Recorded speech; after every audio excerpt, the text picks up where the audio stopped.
Malam ini kita menyadarkan diri kita, terlebih lagi yang berceramah, jangan kau hanya sampai menyampaikan ayat saja. Hai Abdul Samad, apakah kau yang bicara itu hatimu sudah hidup? Senantiasa merasakan diri, aku orang paling hina, aku orang paling kotor, ditempelkan kening ke lantai di tempat yang diinjak tapak kaki, mengatakan bahwa aku bukan siapa-siapa. Umur diberikan Allah 40, 60, 70. Berapa yang kupakai untuk menolong agama Allah? Berapa yang kupakai untuk mengingat Allah? Mata, tangan, telinga, kaki akan diminta tanggung jawab di hadapan Allah. Dulu dibangga-banggakan, dihormati, dimuliakan. Yang kami muliakan Al-Mukarram, Al-Ustaz. Tapi pada saat tiba masanya, yang kita bawa tak lain tak bukan innallaha la yanzuru ila ajsamikum. Allah tak menengok badan, fisik, bentuk tubuh, baju. Ini sampulnya saja. Wala ila suwarikum, Allah tak menengok rupa, wajah. Walakin yanzuru ila qulub. Hati kamu yang bersih itulah yang kau bawa menghadap Allah Subhanahu wa taala. Yauma la yanfa'u malun, harta tak berguna. Wala banun, anak tak bisa menolong. Harta tak berguna, anak tak mampu menolong. Illa man atallah, kecuali orang yang datang menghadap Allah biqalbin salim, dengan hati yang bersih, hati yang tulus, hati yang memercikkan cahaya iman, hati yang bersih dari hasad, busuk hati, sum'ah, riya, takabbur. Itulah yang menolong di hadapan Allah Subhanahu wa taala. Apa kata Imam Ali radhiyallahu an? An-nasu niyam. Semua manusia waktu hidup itu tidur. Bapak tidur, ibu tidur, saya tidur. Semua orang waktu hidup itu tidur. Falamma matu, ketika dia mati, disitulah dia baru terjaga dari tidur panjang. Saat Israel mencabut nyawa, ditarikkannya adalah satu centapan yang kuat. Disitulah kita baru terjaga dari tidur panjang. Betapa aku meninggalkan salat, betapa aku tak berzakat, betapa dulu kekuasaan. Aku lulus umur 30, pensiun 58, 28 tahun, apapun tak pernah kubuat untuk agama. Sibuk membesarkan anak, sibuk mengurus warisan. Anak pun tak ingat dengan kita, karena kita lupa menanamkan pendidikan agama di dalam otak kepalanya. Harta yang banyak tak sempat menolong agama Allah. Anak tunggal semata wayang tak sempat dididik agama. Istri meninggalkan dalam keadaan stres susah hatinya, karena dia tak diajarkan sabar menerima ridha ketetapan takdir Allah. Dan paling celaka, tak pernah anggota tubuh ini dipakai untuk berzikir, muhasabah, mengingat Allah. Tak pernah mata dipakai menengok Quran, kitab suci Allah. Tak pernah dipakai hati merenung sejenak. Apa yang akan kubawa mati menghadap Allah Subhanahu wa ta'ala. Abdul Samad dari dalam tanah naik ke atas tanah, ceramah, masuk balik ke dalam tanah. Yang kau bawa apa? Baju koko tinggal, peci tinggal, pakaian kehormatan tinggal. Yang kau bawa kain tidak berjahit, disobek, kerak. Itu yang akan menyampul kulitmu, yang selama ini kau dimandikan, dibersihkan oleh ibumu dulu 60 tahun yang lalu. Sampai masanya kau lupa kapan kau dimandikan dulu. Sekarang ruh melihat, disebut dia ruh, karena dia roha ya ruhu roh, seperti aroma semerbak yang datang pergi hinggap. Ruh, sampai masanya dia datang masuk ke dalam jasad. Ruh, sampai masanya dia pergi meninggalkan jasad. Malam ini dimuliakan Al-Mukarram Haji Abdul Samad LCMA. Kenapa Abdul Samad ini dimuliakan? Karena ruh hinggap sejenak sebentar, sampai masanya besok pagi dia ruh keluar dari dalam tubuh ini. Anak yang katanya ayahku sayang, istri katanya kaulah abang, sampai masanya mereka tak lagi mau mendekat. Rumah itu saya yang buat, saya yang mengukurnya. Tapi begitu ruh sudah keluar dari badan, tidak satu pun semeter, sesenti, sejengkal, sehasta ada tempat di rumah itu untuk jenazah bernama jenazah Abdul Somad.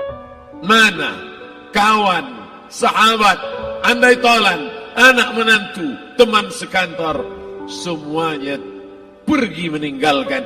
Yang tetap dibawa, kalau pernah kaki melangkah salat berjamaah di masjid, kalau pernah tangan mengusap kepala anak yatim, kalau pernah tangan mengucap subhanallah. Nanti di akhir tausiah kita akan berzikir, munajat, muhasabah diri, berdoa, mengenang apa yang akan kita bawa menghadap Allah Subhanahu wa taala. Datang malaikat membawa kain kafan dari cahaya, akan menyambut ruh yang mulia. Hadis riwayat Ahmad bin Ambal dalam kitab Al-Musnad, turun malaikat berlomba-lomba membawa kain putih dari cahaya, menunggu ruh akan keluar. Ruh menetes seperti embun di ujung daun. Daun tidak bergoyang, ranting tidak patah. Ruh menetes pelan turun ke dalam kain kafan, dibawa malaikat ke pintu langit. Tak sabar mereka menyambut, inikah dia yang selama ini berjamaah? Berapa banyak yang masyhur terkenal di bumi, malaikat tak mengenal dia. Ini roh siapa? Tapi ini bukan LCMA, dia bukan ustaz, dia bukan ulama, tapi imannya dalam, kekuasaan dipakai menolong agama Allah. Ruhnya keluar di bawah, semua malaikat mengucapkan salam. Inilah orang yang selama ini kami tunggu-tunggu, catatannya sudah lama. Setiap pagi petang, malaikat subuh membawa catatan namanya, malaikat malam membawa catatan namanya. Kami merindukannya. Begitu orang-orang yang masyhur di langit, tapi tak dikenal makhluk bumi. Tapi ada sebaliknya, yang rohnya disentapkan, ditarik malaikat dengan begitu tarikan yang sangat kuat. Nabi bertanya saat Isra Mi'raj kepada mereka yang sudah mati ribuan tahun yang lalu, apa yang kalian rasakan? Yang satu mengatakan seperti tebasan pedang di tempat yang sama beratus kali. Yang satu mengatakan seperti kambing yang dikuliti hidup-hidup. Yang satu mengatakan seperti mata kail pancing ditarik dari kulit yang basah. Maka kita berdoa setiap selesai salat, Allahumma hawwin alaina, ringankan kami ya Allah, fi sakaratil maut, di saat sakaratul maut yang amat sangat menyakitkan itu, di saat malam pertama di tempat yang gelap, di tempat yang tak pernah diimpikan oleh orang, tapi kita tetap melewati dan merasakannya. Perlahan-lahan cacing tanah, ular-ulat kalajengking akan menggerogoti kulit yang selama ini dimandikan, selama ini dipakaikan sampo yang mahal, selama ini dioleskan pelembab yang lembut. Tapi ternyata sebelum roh keluar jasad, setelah keluar, dia hanya akan menjadi santapan cacing tanah, hancur berkeping hari demi hari. Yang pertama kali membusuk adalah mata, karena dia berisi cairan. Cairan ini mengering, busuk dan berlubang. Lalu kemudian usus sebulan di dalam tanah, mulai dia menggelembung masuk angin dan dia meletus pecah. Cacing-cacing tanah mulai datang menggerogoti, memakan. Habis, siap tak siap, suka tak suka, kau akan didatangkan. Apa yang akan ditanya oleh Allah?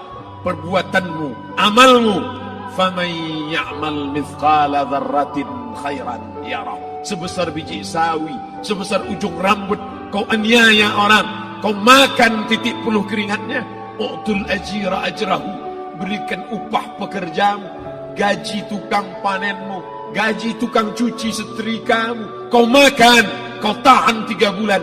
Dia tak menuntut, dia senyum, dia hanya mampu mengadu kepada Allah.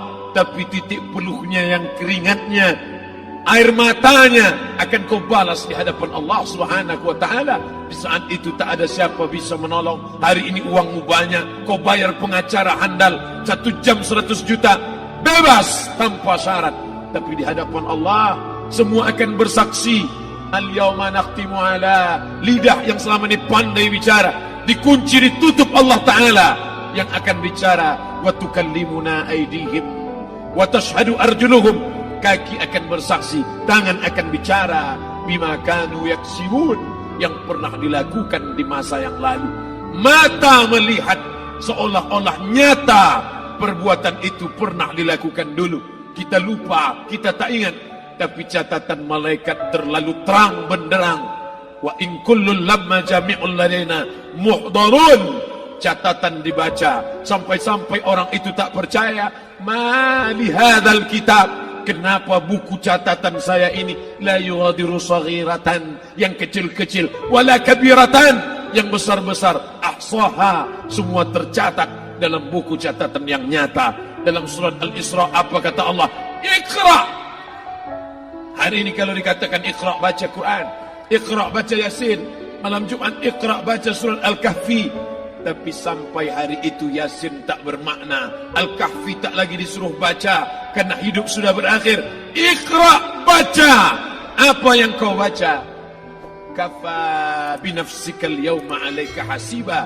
Baca buku catatan amal. Sampulnya dosa, isinya dosa. Catatan kakinya dosa, sampul penutupnya dosa, bibliografinya dosa. Sampai ia pun tidak percaya, kenapa aku hidup hanya dosa saja. Saat itu dia mendengar teriakan azab, saat itu dia menyaksikan pekikan teriakan sakitnya siksa. Rabbana, ya Tuhan kami, farji'na, balikkan lagi kami ke dunia. Rabbana, ya Tuhan kami, absarna, mata kami sudah melihat azab. Wasami'na, telinga kami sudah mendengar sakitnya, pekikan, teriakan, jeritan. Farji'na, balikkan lagi kami ke dunia. Na'mal salihan, kami ingin amal saleh. Kami ingin bantu masjid, kami ingin sekolahkan anak yatim, kami ingin muliakan fakir miskin, kami ingin bantu panti jompo. Farji'na, balikkan lagi kami dunia. Kami ingin salat tahajud, kami ingin tahiyatul masjid, kami ingin puasa sunat. Saat itu penyesalan tak lagi berguna. Na'mal salihan, kami ingin amal saleh. Andai kau beri kami tenggat waktu ya Allah, laula akhartani, kalau kau beri aku waktu, ila ajalin qarib, aku tak minta hidup 1000 tahun, ila ajalin qarib, sebentar saja kau hidupkan aku ya Allah. Di situ orang baru tahu apa yang pernah dilakukan dulu, yang di masa lalu tak ada cara lain kecuali malam ini kita bertaubat, taubat nasuha, mandi, solat sunat taubat. Ma min muslimin yuznibu dzamban, ada orang silap, khilaf, buat dosa, salah. Siapa yang tak pernah salah? Sedangkan datuk moyang kita Adam pun salah, tapi dia mengetahui, sadar salahnya. Dia berdoa, Rabbana zalamna anfusana, kami sudah menzalimi diri kami. Wa illam taghfir lana, kalau kau tidak mengampuni kami, wa tarhamna, kalau kau tidak merahmati kami, lanakunanna minal khasirin, kami termasuk orang yang rugi ya Allah. Maka malam ini kita bermunajat kepada Allah, berdoa, mengenang masa lalu, bergelimang dosa, besok tak akan kita ulang. Kita minta ampun kepada Allah Subhanahu wa taala. Astaghfirullahalazim, astaghfirullahalazim, astaghfirullahalazim.